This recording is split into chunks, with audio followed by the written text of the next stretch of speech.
હું ખેતી માટેની વાત નથી કરતો, પશુ માટેની વાત નથી કરતો, ઘાસચારા માટેની વાત નથી કરતો, પીવાના પાણી માટે પણ આ બનાસની ધરતી ઉપર માત્ર 10 વર્ષ પછી બહારથી લાવ્યા વગર કોઈ રસ્તો આપણી પાસે આ જ પ્રમાણે ચાલશું તો બચ્યો નથી. અને આપણે બધા કહીએ છીએ, આપણી કોઈ જવાબદારી જ નથી. આપણે જેટલું ખેંચ્યા એટલું ખેંચ કર્યું અને આપ્યું જ નહીં.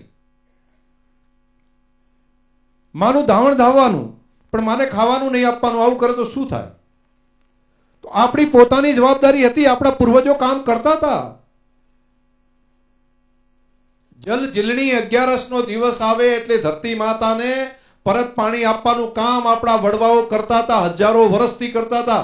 ગાડા જોડી જોડી અને ગામનું તળાવ ખોદવાનું કામ આપણા પૂર્વજો કરતા હતા. તમે મેં બધાએ જોયું છે, મારી ઉંમરે મેં ભાળ્યું છે કે જલ જીલણીની 11ના દિવસે બધા કામોમાંથી રજા રાખીને એક